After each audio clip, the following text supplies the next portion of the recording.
When it comes to media and property, it's either boom or bust, and at the moment it's bust.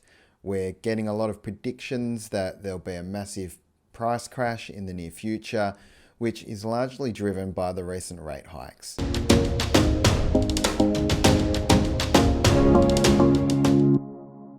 Right now, potential home buyers or customers of mine are showing a lot of fear, uncertainty, and doubt. In this video, I'll ask the question, how bad will it be? Because what we hear from the media is often incorrect. All it comes down to is how many properties are on the market, and that largely depends on how interest rates rise and on people's capacity to manage their rising debt repayments. There are basically two scenarios here. The first one is that it's really bad. The second one is that it's just a correction. The main fear here is that interest rates are going to rise to a point where people can no longer afford to repay their debts.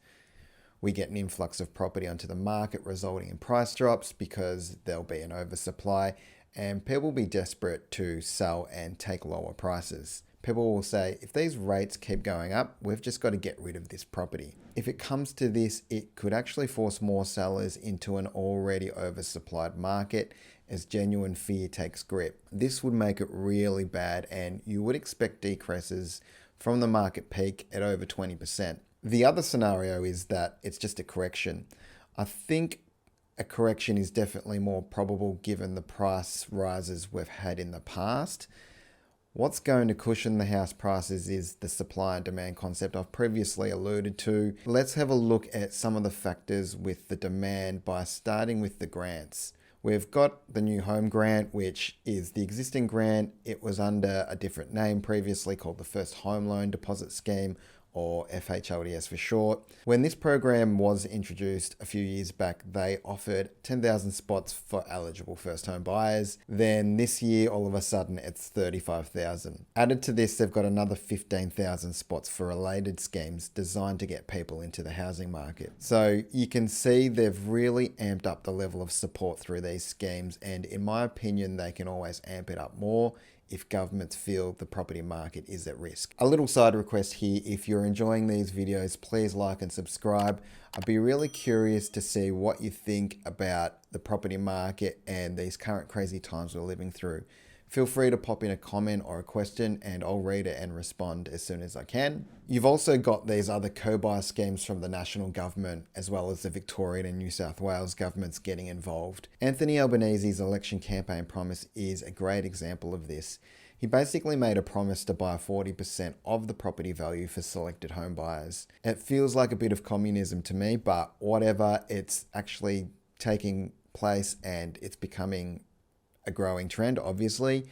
Added to this, New South Wales is scrapping stamp duty, which makes it a lot easier to buy a house, as that is one large expense that is not needed to be paid up front. There is one main point that I don't think a lot of people understand, and that is, let's say that I'm the buyer and I'm off a property and the price is $1 million. And the government's going to put in 40%. In that case, I really don't care how much I've paid for the property because I'm only going to need to borrow 600 grand. So I only need to borrow 600 grand to get $1 million property. If I've got access to one of these schemes, I'm just going to go and buy something straight away.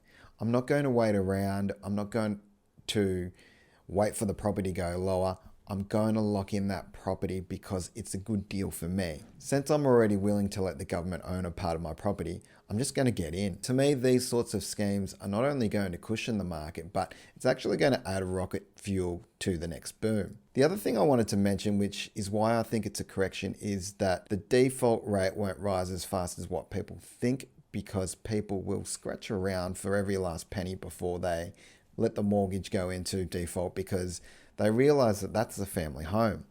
They know that if they get out now, they might not be able to get back in and not have a home later on, basically. If the default rate does go up to a certain point, it means properties are going to flood the market and there will be more supply than what the market can absorb over an extended period of time. A lot of supply is going to come onto the market and outweigh that demand, which is going to push prices down. But I just don't think that much supply is going to hit the market. This is why I think it's just a correction. Most people know that we're already in a housing shortage at the moment, so there's not a high amount of supply on the market to begin with. People intuitively know a home is a need, a security, and when all that fear, uncertainty, and doubt disappears, the demand's going to be back again and the market's going to turn. And that's why I think we're just in a correction. What actually happens in the next 12 or 18 months is going to be super interesting. So we'll wait to see what happens. That's it for me today. Again, I'd love to hear what your thoughts are on this. Please like, subscribe, and comment below. Cheers.